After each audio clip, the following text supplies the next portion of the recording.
Let's make history.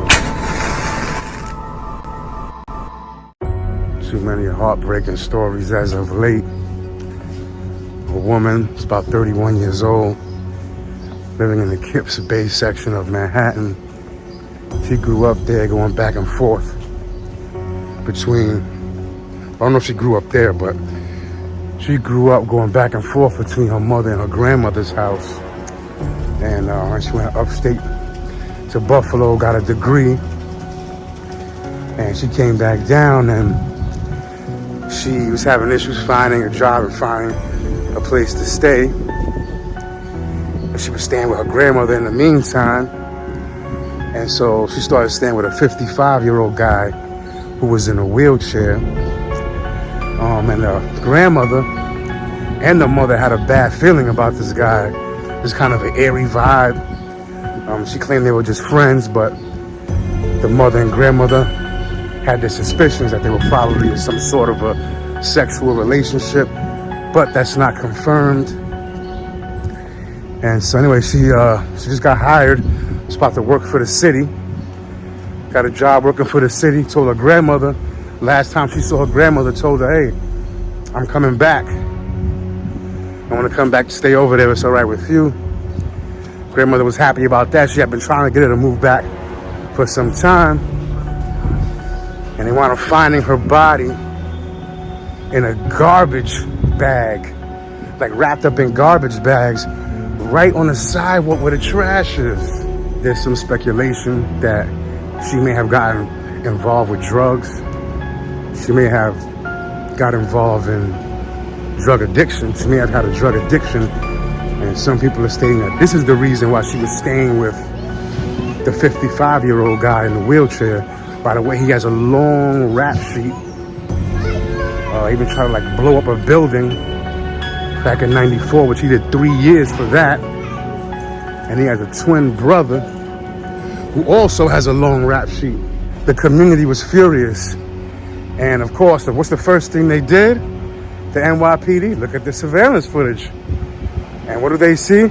They see the guy in the wheelchair who she was living with, putting the bag with the body in it right there. He's not charged with the murder yet, though. He's charged with, I believe the charge is like harboring a corpse. I don't know if that's the exact word, if that's the exact wording of the charge, but something to that effect. So it's still under investigation. And then the wild part is, as the police, when they went to go pick him up, as they're bringing him out, man, extra police had to come to hold back the neighbors on that block. They were trying to tear that guy apart.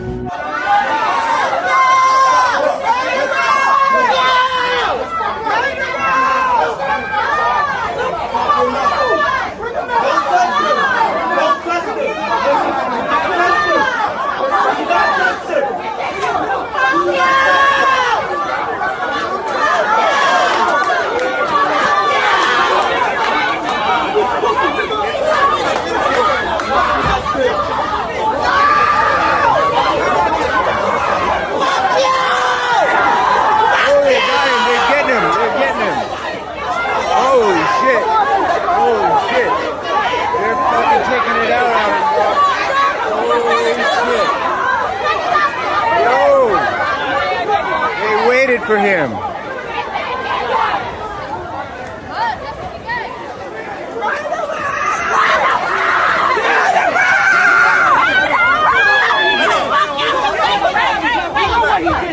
Don't fucking touch me!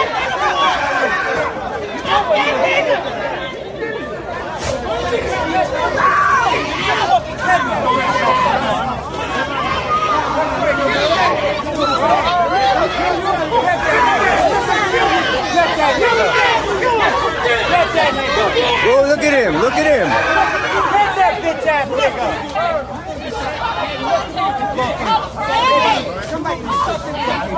Bitch ass nigga.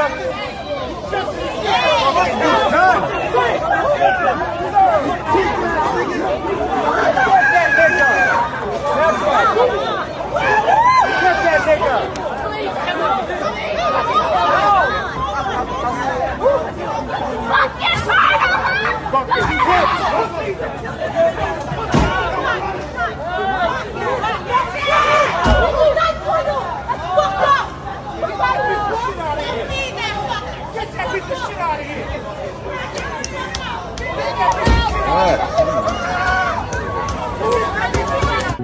I mean, he just left it in such a brutal fashion, right outside with the trash. You know, we need more citizens arrest. We need more community justice. I mean, within reason. It can't be based on like emotional rage. It has to be based on reason. And that's the problem why it's not really condoned, because people, especially the quote unquote mob, when people get together in a mob, they tend to think with emotion. They don't tend to, you know, think with reason. But I think it's still definitely a great ideal to aspire to. You know, people in a neighborhood getting involved in, you know, keeping their neighborhood safe and keeping predators out of the neighborhood. My deepest condolences to the family, and I hope justice is served. Shocking new details this morning in the case of a woman whose body was found on the street in Kips Bay. The man who is now facing charges can apparently be seen in a video dragging the victim's body with his motorized wheelchair. A neighbor says the suspect, Chad Irish, pulled a gun on him. CBS News' Derek Waller is live outside the 13th precinct in Gramercy. Derek. Mary, good morning to you. The suspect, that wheelchair-bound man, 55-year-old Chad Irish, remains in custody at the 1-3 precinct just down the block from where we're standing. And police sources tell us he was out on parole for robbery and assault, and now he's charged with concealment of a corpse. Now, check out this exclusive video you will only see here, appearing to show Irish in his wheelchair carrying that suspicious-looking bag down the street. Neighbors noticed the bag on the curb Friday on East 27th Street and called the cops. Inside the bag, the body of 31-year-old Yasmin Williams, who had been shot to death, the medical examiner says. Now, over the weekend, angry neighbors surrounded Irish as he was arrested, shouting things like murderer. On Tuesday, Mayor Adams weighed in on the case.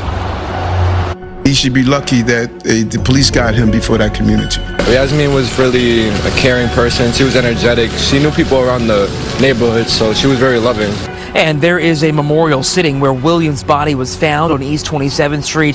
Her family says she was just about to start a new job for the city's Department of Housing Preservation. We're going to hear from a neighbor who says that hours before Irish was arrested, he actually confronted him, even had a gun pulled on him, and asked him, "What did you do with her?" Be safe, take precautions.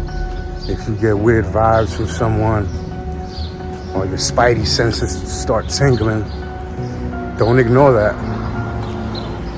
Don't ignore that. Sometimes you want to just write it off as being paranoid, but, you know, you could lose your life.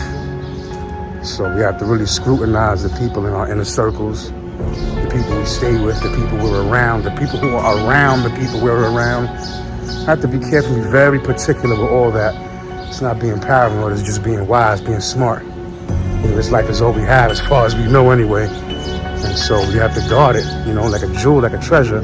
It's as if our thinking is backwards, because you think if you had a true treasure, say you had gold bullion, just as an example, say you had about 50 to 100 gold bullions, or say you had $1 billion in cash, just say, you would guard that like you've never guarded anything before. Probably wouldn't let people even around it, wherever you had it stashed at, right? So why don't we take these same precautions with our lives? Sometimes we tend to care for something, inanimate objects, possessions, more than we do our own lives. Think about that. Are you guilty of that? Leave your thoughts in the comments. Don't forget to hit that like button. Subscribe to Will Flores TV on YouTube. Follow me on Instagram, TikTok, and X.